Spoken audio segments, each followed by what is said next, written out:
I'm Srikanth, an entrepreneur just like you. Most of you are entrepreneurs, right? In fact, in India, we have about 51% of Indians are self-employed. On that note, let me tell you the story of the richest entrepreneurial couple in this world. My parents had a piece of land on the east coast of India, and their day and night income, labor income gives them just 20,000 rupees a year. My parents are not educated, nor they have all luxurious things in the world.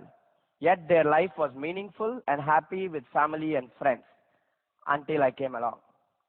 Giving birth to a child is the happiest thing for every couple in the world, right? That to a male child. At that moment of time, maybe the term apple in the eye does not mean much for them, I guess, because nor my parents have seen an apple or I had an eye. There was this useless baby born without any eyes. What does the world think? Oh, there was silence all over because they have never seen an apple or they have never seen a baby without no eyes. Everybody started telling, oh, this is a sin. Giving birth to a blind child is a big sin. So let us just smother this baby or put this baby die so that you can, you can save the pain for the life. These are comments that has come up to my parents.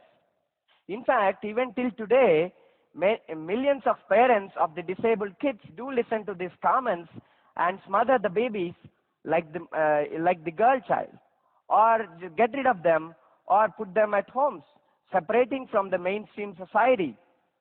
This tells you that the separation or the isolation of differently abled kids starts from the birth. On the other hand, my parents showed utmost compassion, utmost care and love to bring me up against all odds. This is why my parents are the richest couple in the world, and I am the luckiest man.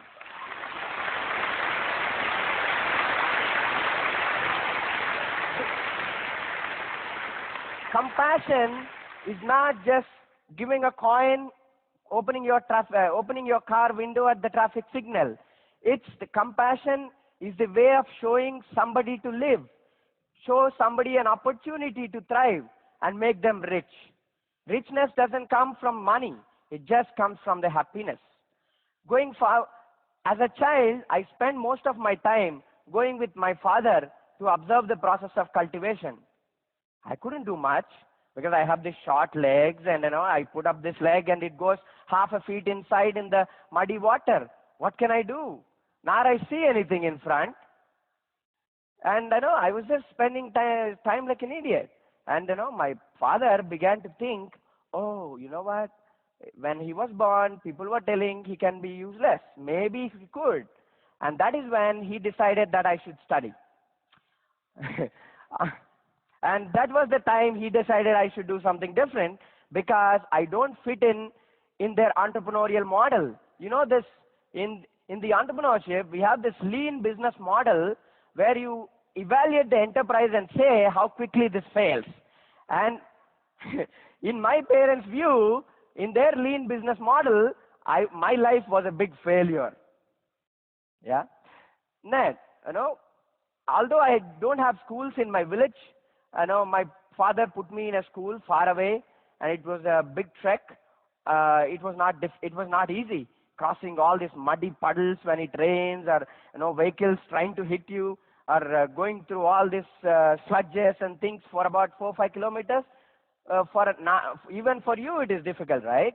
And imagine how would it be for a person or a child without no eyes. Anyway, I managed going there, but doing nothing. For about 2 years, nobody acknowledged my presence. Everybody said, oh, look, shit, this is a blind guy, so make him sit in the last bench. Okay, when the PT period comes, people just say, oh, no, you can't play with us because you don't see us running. Anyway, so here is the thing.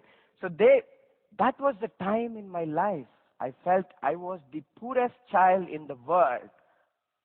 Because this is not due to lack of money, guys. This is due to loneliness that has come to me over the period of 2 to 3 years when I was 6, 7, 8 years.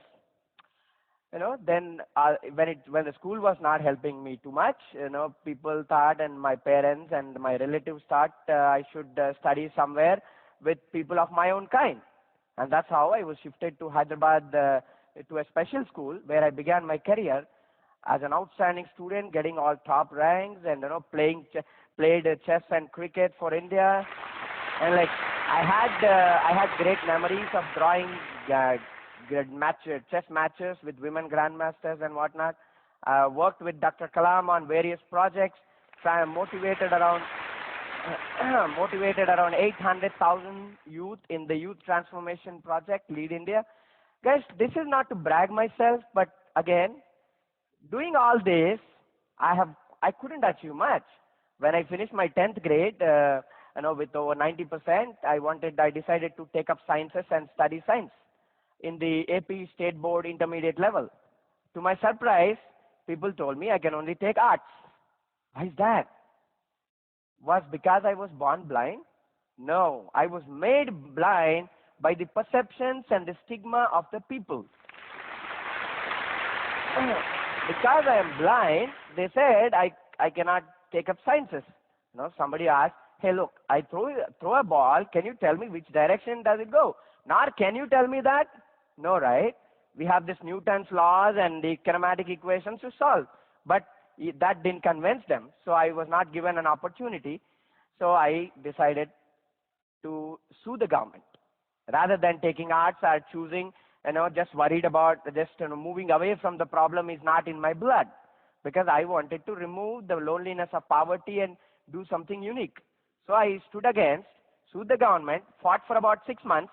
Then ultimately there comes a GO from the government, from the Board of Education. The government order reads, you are allowed to take up sciences at your own risk. Underline this word, at my own risk. What do you think? So they thought this useless guy cannot even pass, though he got this government order, because we had no books. It was already November.